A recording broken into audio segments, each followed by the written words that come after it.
If Assange is convicted or even just extradited to the US to face 17 counts under the Espionage Act for publishing information about the Iraq and Afghanistan wars, the Guantanamo Bay prison camps, the State Department cables, information that was also published by or in conjunction with the New York Times, Der Spiegel, Al Jazeera, Le Monde, El País, La Repubblica. I'm sure I'm missing a few. What is the ramifications for that for both journalism in the U.S. and press freedom around the world? If this persecution goes through, what does the future of press freedom look like? If I can jump in, Of course, Jeffrey. I think there's dire warnings here. It can the handwriting on the wall of this threat to the press in general was happening during my trial.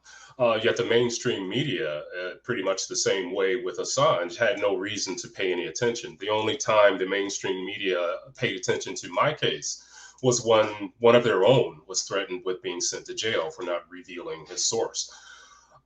So during the course of my trial and the interlocutory appeals, the government gained that final right. It was finally made clear that the government could go after whoever it wanted to with regard to classified information, particularly using the Espionage Act. So now, and to me, the High Court last week basically opened that door even wider, giving the U.S. justification to go after whoever they want to. As long as the U.S. can make some tie to classified information, they can use the Espionage Act to go after anyone. So the mainstream media, other media outlets who have not paid much attention to what has been going on, what had gone on with my case, what is going on with Assange, must know that they are firmly in the crosshairs of a vindictive U.S. government. If any information is produced that embarrasses the U.S. government. So I think there's more attention needs to happen. And I think with the situation with Assange, it just shows the dire need for more press outlets to stand up and make their feelings known about this in a press freedom context.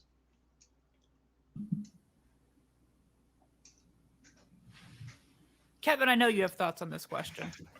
Well, I mean, there's also the issue of whether or not Julian Assange or anyone who isn't a U.S. citizen should have to follow U.S. law. I think that is something that people are beginning to grasp.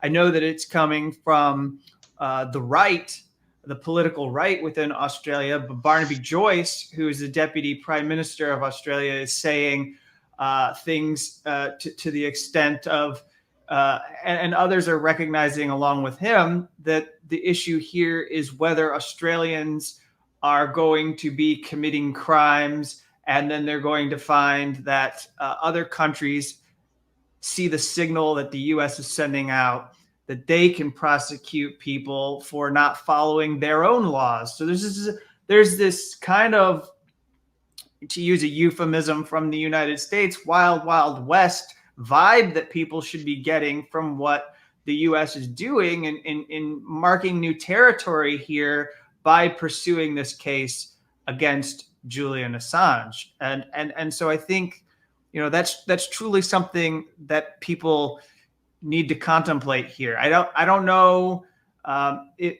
People don't really think of it in these terms, but I would close with this statement. Everyone was really upset and bothered by President George W. Bush's administration and the way that, Dick Cheney and others were claiming new powers. There were plenty of books written about the imperial presidency. We saw those.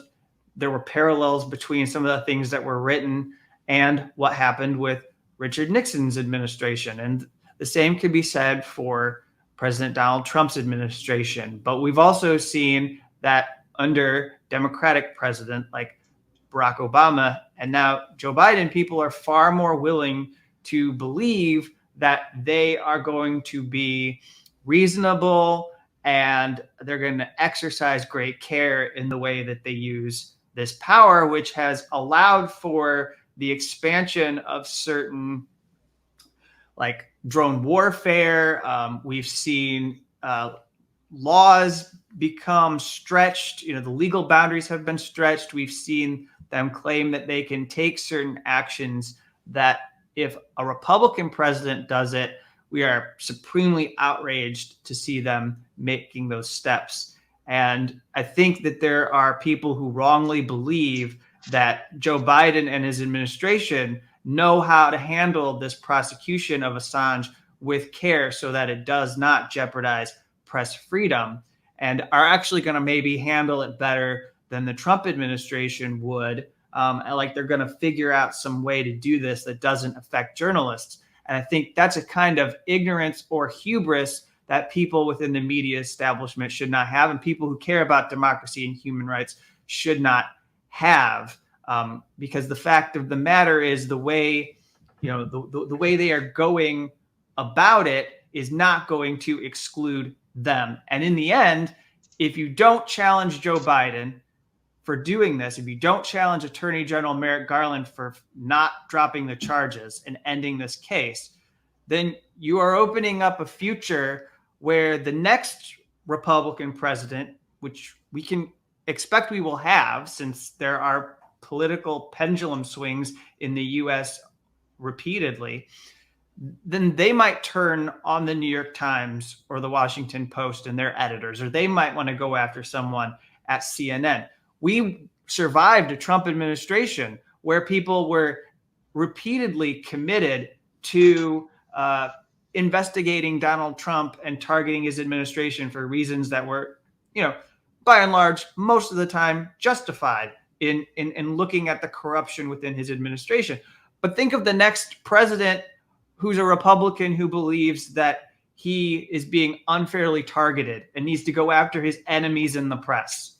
And we could imagine them using a precedent set by this Julian Assange case to maybe go after someone who's a national security reporter at the New York Times, or some kind of a political reporter at the Washington Post who is publishing sensitive material.